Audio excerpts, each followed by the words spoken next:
everybody trying to do these kind of things online, and it's taxing systems everywhere, including, I guess, Be Live. But welcome, Rosemary, to Everything is Attitude. Thank you, Al. Welcome to you too. And I believe that we have a guest. Is it a pig or is it a cat? I'm not quite sure. Let's see the guest. I think we have a guest. There's the guest. Hi. So would you like to introduce yourself, young lady? Good. Say who you are. No, she just said meow. Okay, well, Al, why don't you introduce? This is Kira, my daughter Kira. Say hi, everyone. See you there. You say meow if you want to do. Meow. Or here, Kira, look at me. Look at me, please. Wait, are you going to bring? No, I can see you. You can say meow, meow. We're not sure if it's a cat or a pig, right? Turn to the side, Kira. Let's see. So we weren't sure, is that a pig or a cat or a pig cat, right, Kira? I tried. We know you tried. You did a good job, but we said there's never been a pig cat before, so that's good, right?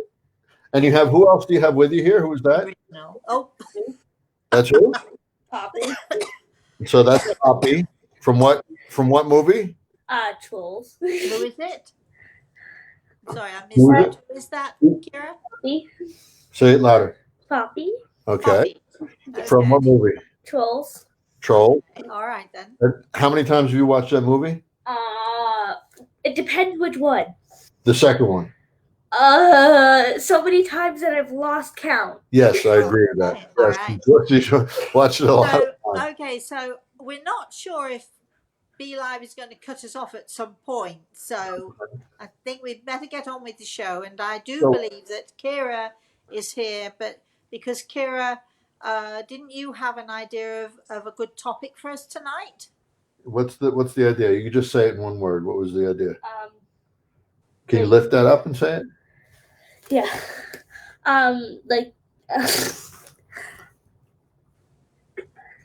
Companionship and okay. Like could you take that off just for a couple of minutes while we just have a little conversation? It's starting to sweat anyway, right? It's really not comfortable, but it's fine. It's okay. You can bring Poppy in too if you want. Yep. Okay, so the topic you decided was companionship. And would you like to tell us, Kira, why you chose the topic of companionship? No, don't look at Daddy. Talk to me. Justin said it too, but then you added to what Justin said, right? Remember what you said? Kind of. Well, what does it mean to you, companionship? Well, it means like being together, especially in times of need. Yes. Like right now when we're stuck in a house. Can't really go anywhere. And then what did you say? So what you're saying is that all of those people who are isolated right now, it's important for them if they could find companionship. Is that what you're saying? Yeah. So how would you suppose that we could do that, Kira? Maybe like with a pet, even. Yeah. So you think your pets do? What do they do for you? They keep you company and stuff. Right. But what about? Well, have you any suggestions for perhaps the people who don't have a pet and they don't have anybody else in the house? Like me, I do have a pet, but I'm all by myself in the house. So how would I go about finding companionship if I'm all by myself? How would I go about finding companionship? Do you have any ideas? What do you do? I have a YouTube channel, so I make like videos for it and stuff. So. But how do you connect to others with stuff? Like with my videos, I like make them kind of fun, and also I fall to the floor laughing a lot. So with your videos, you're actually making people happy by putting stuff out there, right? But how do you connect, like to grandma and to? I use FaceTime, or I just use my phone to call my friends if they can't use FaceTime. What do you use on your phone? You use some apps and stuff, right? I use either Duo or just regular call because some of my friends don't really have like phones for that. What about the people who like older people who perhaps don't know, like me, who don't know how to use a phone, or they don't have a smartphone, or they don't have an iPad or something. Any suggestions for those people? What could you do? Maybe just like if you're really like lonely and sad, you could call a friend or a family member. That's a good idea. It's a great idea. Why do you think, Kira, that it's important to have companionship? Why do you think that's an important thing for people to have? Because it'll help them feel less lonely. Yeah. And things like that. Yeah. Yeah. Any other reasons why feeling less lonely, maybe feeling cut off from everybody, do you think? What does it make you feel like when you talk to Grandma and Kaka? I'm usually happy because I don't see them that often. Yeah, and it makes you sad thinking about it now too. Yeah, that's okay, right? It's being sad is okay because you then you can take action on that, right, and connect with Grandma and talk to her, right? Yeah, she's a little upset thinking about it, but it's okay. Kira, I was thinking today of a subject that we could talk about when we're having crises of one kind or another, because we are in a bit of a crisis, aren't we? Because there are a lot of people who are lonely, there are a lot of people who can't go out, there are a lot of people who are getting the virus and becoming sick, and it's a bit of a tough time for everybody. And I was thinking, how could we, in times of crisis, how can we use kindness and compassion to help ourselves, but also to help other people? How can we use kindness? Because I'm thinking, about all the people who don't have a phone or don't have a smartphone, I know people who simply don't have anybody to call. What do you think about the old-fashioned way that we used to do because I'm very old. So what do you think that people like me used to do in the olden days? What did she say? I said she's not old, right? And she said no. Oh, bless her. So don't answer, Kira. But what do you think about? Do you think for the people who don't have phones, or they don't have many people out there, do you think letter writing is a good idea? Yeah. Want to show what you wrote there? You did a little what is that? The scrapbook. Okay. So she made a little scrapbook, and she wrote in the scrapbook with pictures of the pets. Oh, look at that. What do you think about sort of writing like short notes, a lot of short notes saying to people, I just want to hope that you're safe and well, or I'm your neighbor and I live at this place. And what do you think about going with your mama or your daddy and taking notes to the neighbors and slipping the notes through letterboxes? Do you think that might? Nobody has letterboxes anymore. No, but we put them on the porch, right? Well, why don't you tell Rosemary about what we did? Remember what we did with the chalk? Oh yeah, they did like this art walk where everybody, well, not everybody, but a lot of people drew stuff on their sidewalks and people walked around and looked at it. Yeah, and what did we do? We went big, right? Yes. We made like this whole like, I don't know really how to explain it. Well, what was the picture you wrote? Remember you drew a picture? What was it? What did it say? Was be happy. Be happy. Bees all over it. And flowers, right? Yes. Right, and then what do we do I think I may have a photo of it. Oh yeah, we could show it in a second. What'd you do with the? You can pull it up while we're talking. What'd you do with the sidewalk? What did we do with the sidewalk? Do you remember? We made like a whole bunch of different sidewalk games. Like we did like don't step on the lines, and then like one way it was step on the lines, like, and like there was like there's different colored dots, like step on this color on one side from one side, and like step on this color from the other. Yep. So either way you went, you had a different Yeah. option, right? And we did don't step on the line, step on the Yes, line. but hold on just a second. I thought that people were supposed to stay in. So people are walking in the neighborhood. So what they did is they tried to make it fun as people walk to see things interesting on the sidewalks. So as they walked by, they saw the pictures that Kira drew, and then the games that we created. Kids were doing hopscotch and following mazes and Yeah. stepping on lines and There was colors. like this one spot where we made like a whole bunch of different numbers, and it was like this crazy dance floor. Yeah, and that it helped people stay connected, I think, right, Kira? And are people when they're walking, are they seeing those things and are they using those things? Are they playing hopscotch on your hopscotch board? Were they, Kira? Yes. She's trying to. I have videos. Oh, all right. So we don't have to do the video now, but no. Maybe we'll send that to Rosemary later. I have okay? blurry videos. But what about Rosemary's idea? How neat would it be to you go to the mailbox every day, right? Right? Because what do you hope for? Like my pushing box. Yeah, like some stuff getting delivered to you. But wouldn't it be cool if you came and there was a note with a big smiley face on it for just you? Wouldn't it be neat? Yeah, it's a great idea, right? Mm-hmm. I know you don't. I know in the States that you don't have letterboxes. In England, we still have letterboxes. So there we have it. In certain places, you still have them in the cities and stuff. I think they still have. Very few people have mailboxes in England, but still, the only thing is that as far as children are concerned, I mean, adults can do this as well. Pop across the street.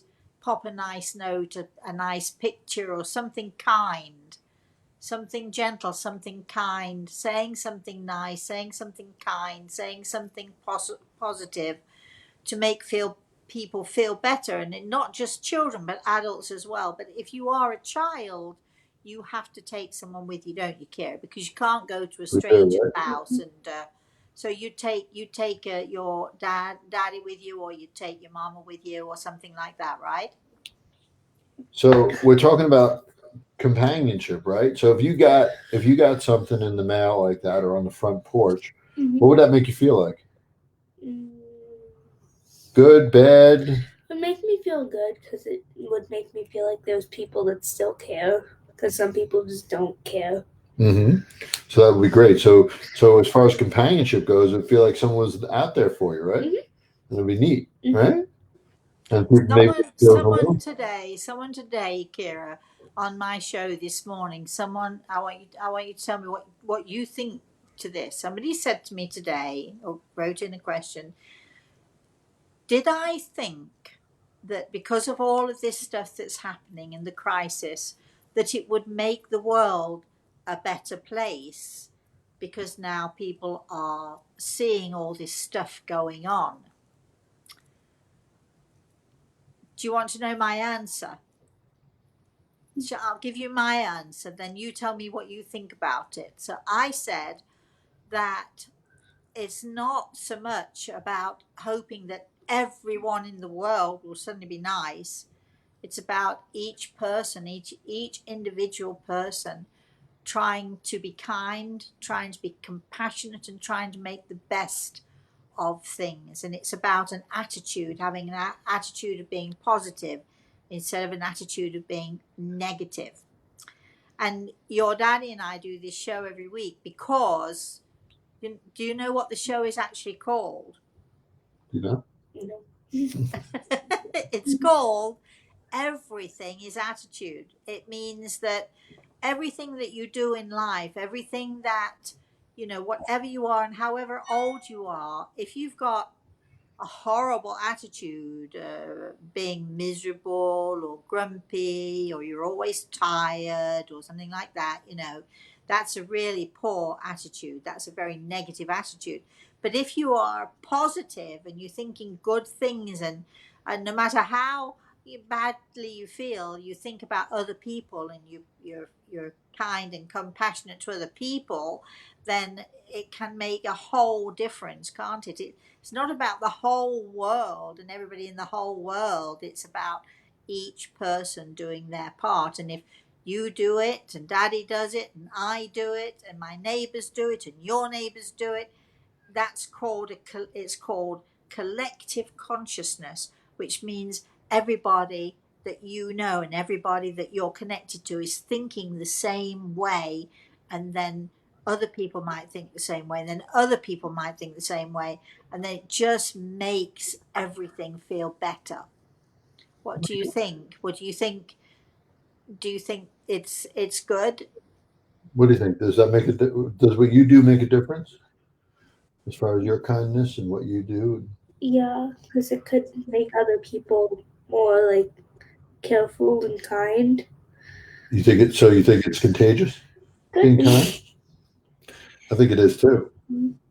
Right? Well, I think if you smile at someone, and maybe somebody's been feeling a bit grumpy or a bit lonely, and you give them a big smile, I think it's better to do this. then that then that helps them, doesn't it? It helps other people to smile too, don't you think? Doesn't always work on Justin, but Not always. Well, Justin's been going through some stuff too, but Yeah. he's happier lately, right? Yes. Which is good. yes. So, do you remember? Do you want to tell her what we did with the butterflies? The little girl who passed away. Do you remember the little baby who put butterflies No, I out? don't remember. Well, you drew all the butterflies. Oh Right? yeah, So, we drew butterflies and put them in all the different windows. In your house. Yep. Yeah. Do you remember why And- we did it? No, Mommy never told me. No, it was because a little girl passed away very young, and her older brother, whenever he sees butterflies, it reminds him of his little sister. Isn't that cool? Sorry, I'm gonna make you cry again, but No. isn't it neat? So do you know that I've got a story about butterflies, right? I've actually got two stories about butterflies. So the first story about butterflies is that the Apache, you know, the Native American Indians, the Apache, they believe that the butterfly is the symbol of eternal happiness and joy. And whenever you see a butterfly, it helps to make you feel joyful forever and ever. That's pretty neat, right? But a long time ago, a long time, because you know how old I am, right? A long time ago, I can remember I was in England. I lived in England, and I was walking up the driveway. I decided I was feeling really miserable and really depressed, and I feel, oh gosh. So I decided it was a nice sunny day, and I thought, I'm just going to go out for a walk and make myself feel better. So I stepped out into the driveway, and as I stepped into the sunshine, a butterfly went around and around and around my head and around my shoulders and all around, and I'm looking and staring at this butterfly, and I'm thinking, oh, how beautiful that is. And then all of a sudden this butterfly, this beautiful butterfly, landed on my sweater, and I looked down and I realized one of its wings was torn very badly. And I heard Grey Eagle say to me, not perfect, but yet still beautiful. And that's how we should be thinking about each other. We should be thinking about our friends. Maybe our friends aren't perfect, but we love them anyway, don't we? Maybe our mommy and our daddy are not perfect. I know daddy isn't perfect at all, but still beautiful, right? So if we can just understand that none of us is perfect, including you, including me, whoever it is, but we can still love them anyway. Even the pig cat, right? Yeah, Even the pig it's cat. on the floor. So Al, do we have any comments so No. far? Or Not yet. We don't. But you want maybe to everybody else is struggling to get on. hang out? I'll hang out in here. You'll hang out in here. Yeah. Okay. All right. Sounds good. I may kiss the sandwich on back. Okay. She's gonna hang out in here while we talk. So no comments yet. A couple of comments. It looks like from Italy, but You can't read them, can you? No, one is Ciao Rosemary. That one's pretty We know. straightforward. Ciao to you too. And then I think it's non c'è tradizione in Italiano. So I don't know what something with tradition Italian. Yeah. So, but yeah, no. Leslie says hi, Rosemary. So Leslie is here, and she says hi, Rosemary. Hi, So darling. Hi. you can come in if you want. You want to go out for it? Okay, you good? All right. So basically, So I thank mean, you, Kira, for joining. It was thank nice you, of you. Kira. It was lovely to have you on the show. And I think it is good, don't you think, to see things from a child's perspective. I mean, it really sort of puts, sort of gives us a balance somewhat. Yeah, and Because it shows you too how it affects kids too. All this stuff, it affects kids greatly, and we're dealing with it as adults, right? But kids are dealing with it from a mind that really shouldn't be dealing with this kind of the weight of something like this at their age, and all kids. well, you say that, but this is life as we know it today, isn't it? It is. So I shouldn't say shouldn't, but it's it's a hard thing to deal with, and to deal with it as a child is, I think, even more challenging than it is for us in a certain way.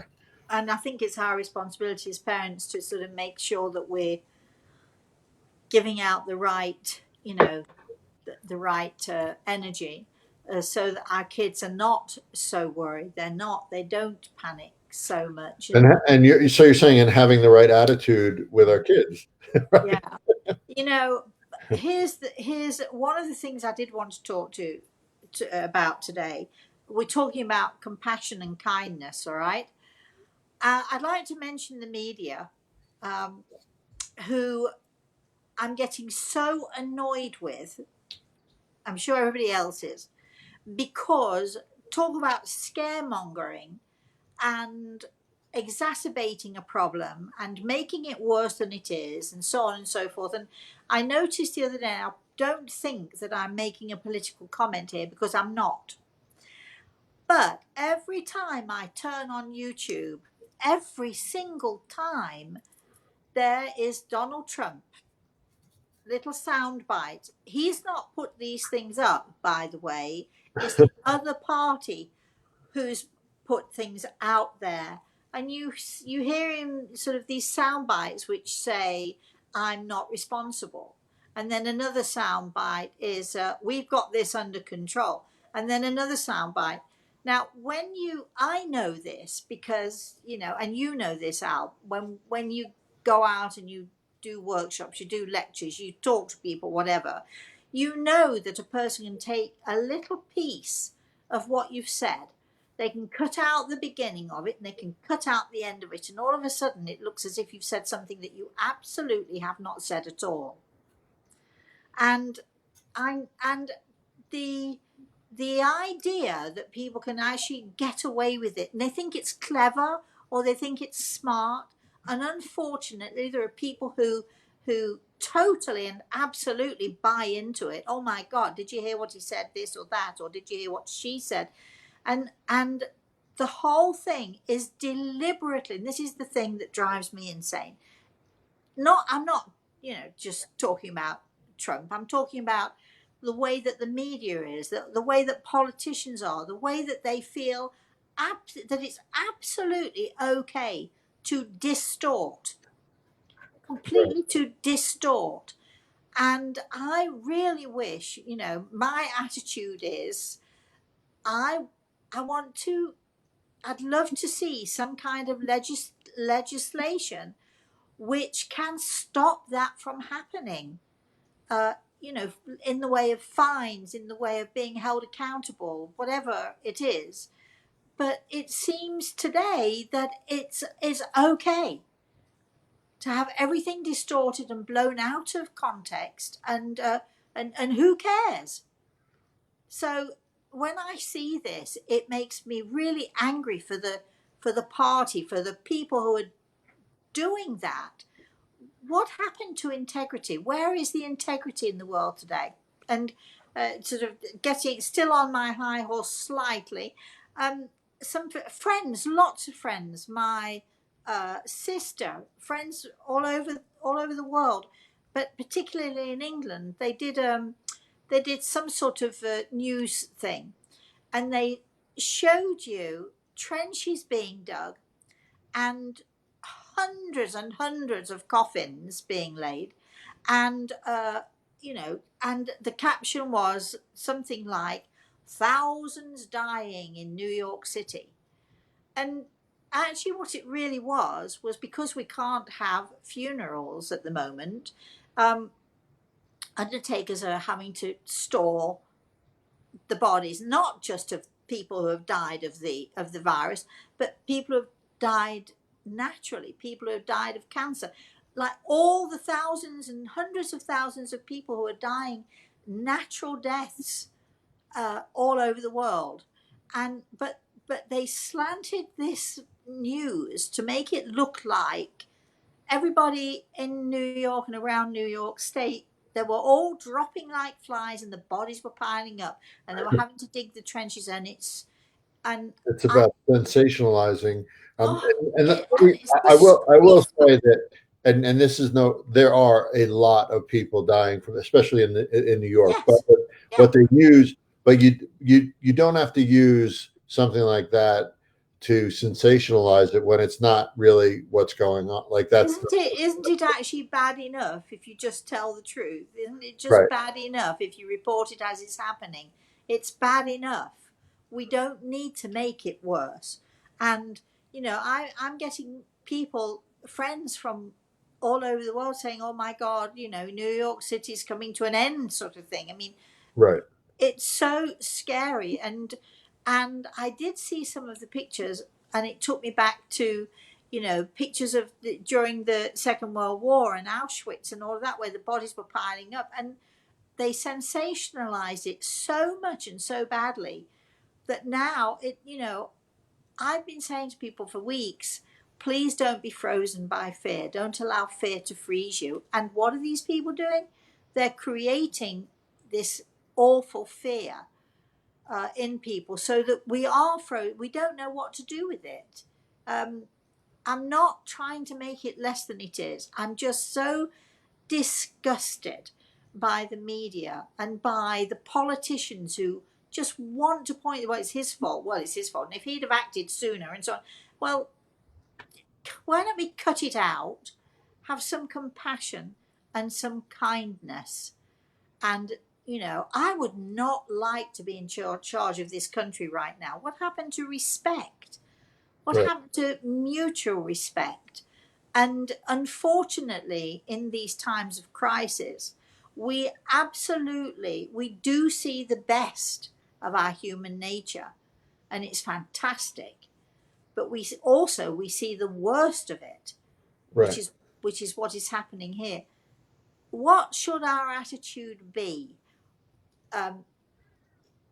It's hard because if you don't realize what's going on and you can see the worst of it, and you don't actually realize that this is sensationalism at its worst, at its most cruel, at its most unkind, what can we do? What sort of an attitude should we have? Well, I think it's a little bit of with politics, with sensationalism, with pointing fingers. I think people get distracted by one. You always say, "Do you want to be right or do you want to be happy?" kind of thing.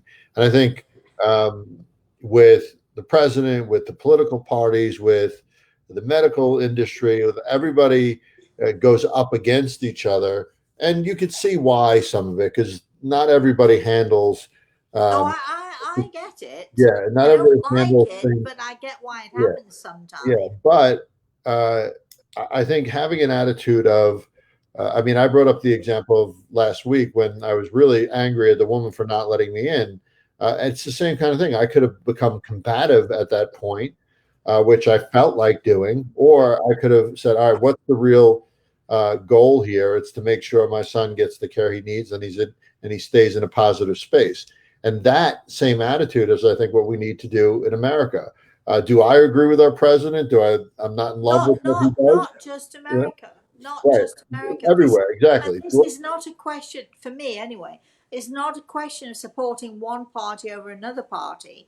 I mean, personally, I don't think there's Listen, much to choose between Hillary Clinton and Donald Trump. There's not a lot to choose, really, is there? right, Between them? I right, mean, it's like, so exactly.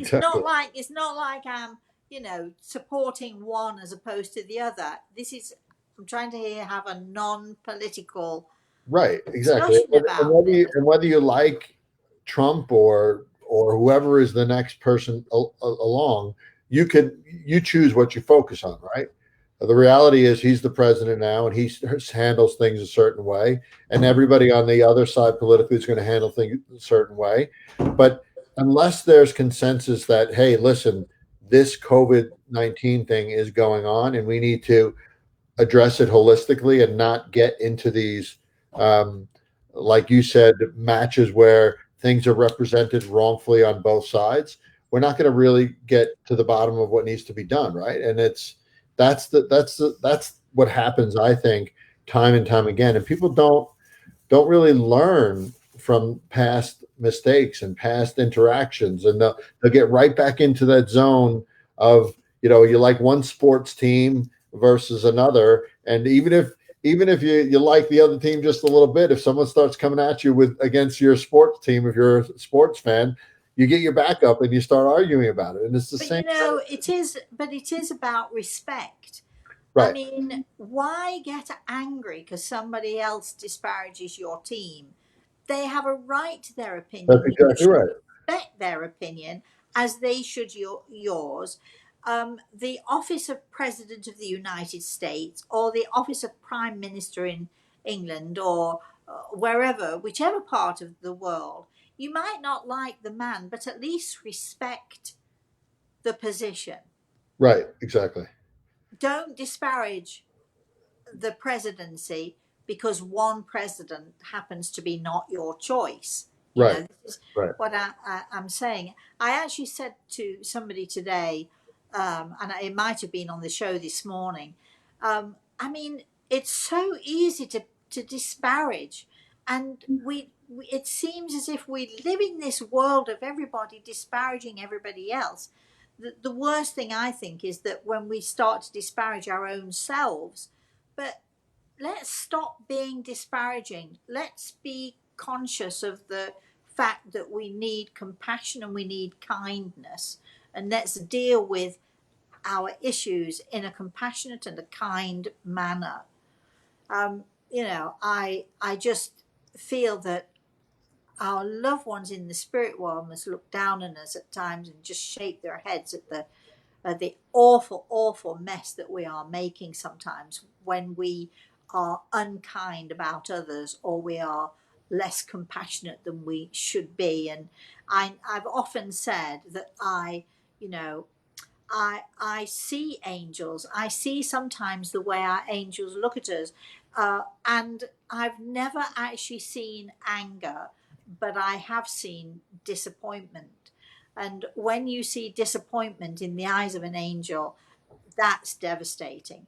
And if we are wanting to connect with our loved ones in the spirit world, which of course I do, then let's pay attention to making sure that we make them proud, and that they're not looking at us with sadness, because I mean, we're human, we all make mistakes, we're not going to be perfect and so on, but can we be a little bit more kind and a little bit more compassionate?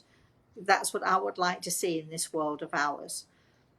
And in my bowl of ingredients, compassion and kindness and loving, sort of, just, they're the things that will change our world and make it a better place.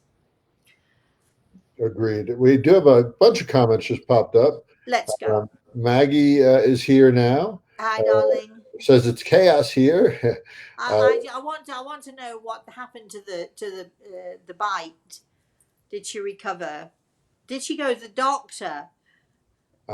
She's not saying that No, yet, I bet but I'm she's sure not. she'll respond. Uh, uh, she says it's one party trying to show up the other party. Yes, that's all it's about. And they forget about what's really important. Um, Wendy says, "Well said." Maggie says, "I'm sick of it. Maybe another tea party and boot them all out." I saw the video where now the protesters tell the medical workers they're made this all up. It's the medical workers' fault. It's crazy. Yeah, but that's what starts happening. Like it becomes. I mean, medical workers, but the medical workers.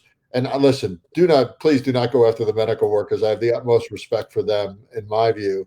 But I did see one of the medical workers while people were circling hospitals here in Colorado and doing things I don't think they should have been doing. But the medical workers walked out into the street and stood in the way and protest too. So to me, don't do that either. So it's like there's always adjustments on both sides. I that you just could do. think, uh, you know, there are two things in life I absolutely will not tolerate. And one of those things is meanness and unkindness. And if I see it happening, I have to speak up. I have to say, please, in a nice way, please don't say that, or please don't do that. But this is, people get themselves riled up, and then they become mean, and then they start to disparage. They are mean spirited, and it's sort of like a little bit like the mob. Okay, I will be back in 1 second. Keep going. It's like a little bit like mob mentality, and mob mentality is when an ordinary person who is kind and gentle sort of stands next to or is involved with a group of other people who are not being kind and not being gentle, and before we know it, this is how lynch mobs worked.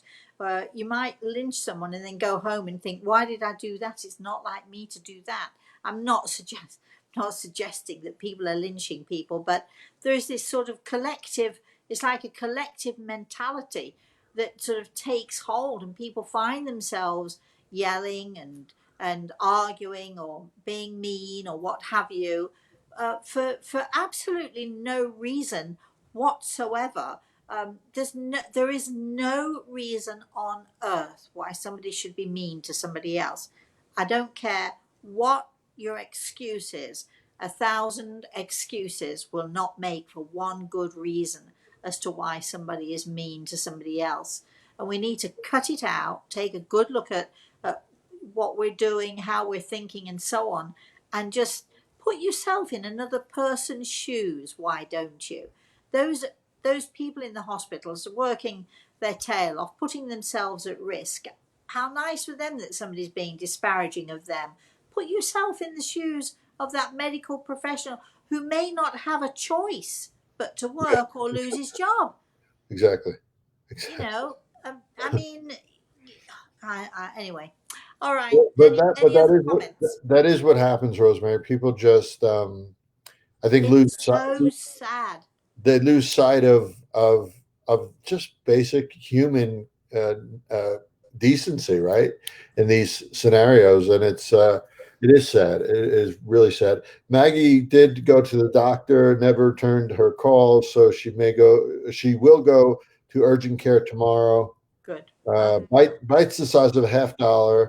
I ran out of Neosporin, so I used toothpaste to dry it out. So, is that's it good thinking, Maggie, but get yourself to the doctor. I told her this morning to do it. Now, come on. so? Toothpaste is great though, but actually toothpaste, it sort of does dry out, but it does this, it really actually, it's great for burns, it's great for scalds and things like that.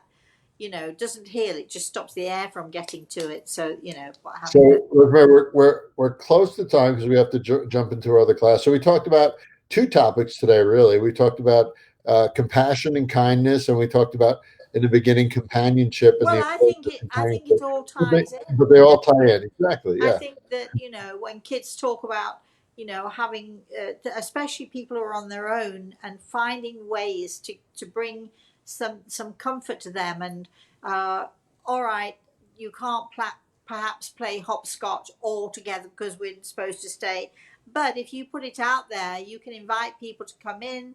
You can watch out of the window. You can wave to people. There's lots and lots of things that you can do that can help people not to feel so alone and not to feel.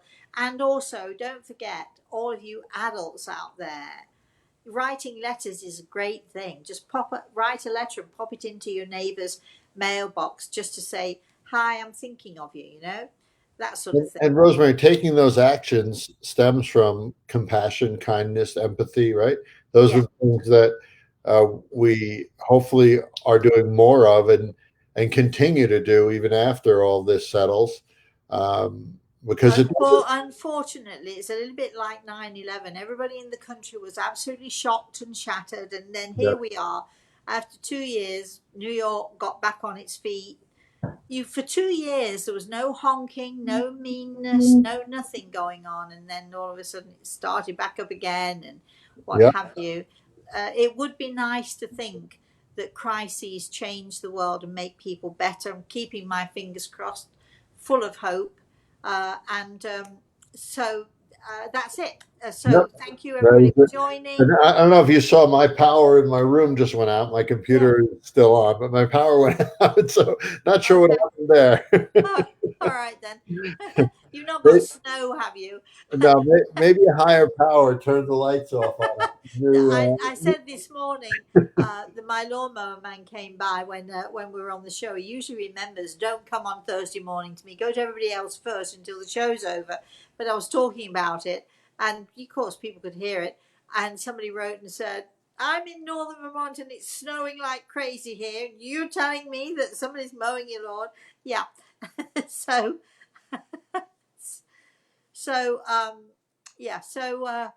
Anyway, all right, that's it. Al, thank you very much for being a great co-host. I know it's not always easy for you to be here, but anyway, thank you for that. It's always great to be here, and I'd like to say thank you to Kira, because really she was lovely, and she really had some good ideas and some good comments for us. So I hope that children speak to us, don't they? They can speak from the heart, and we really should pay attention to what they're telling us. So I'm grateful that she did that. And so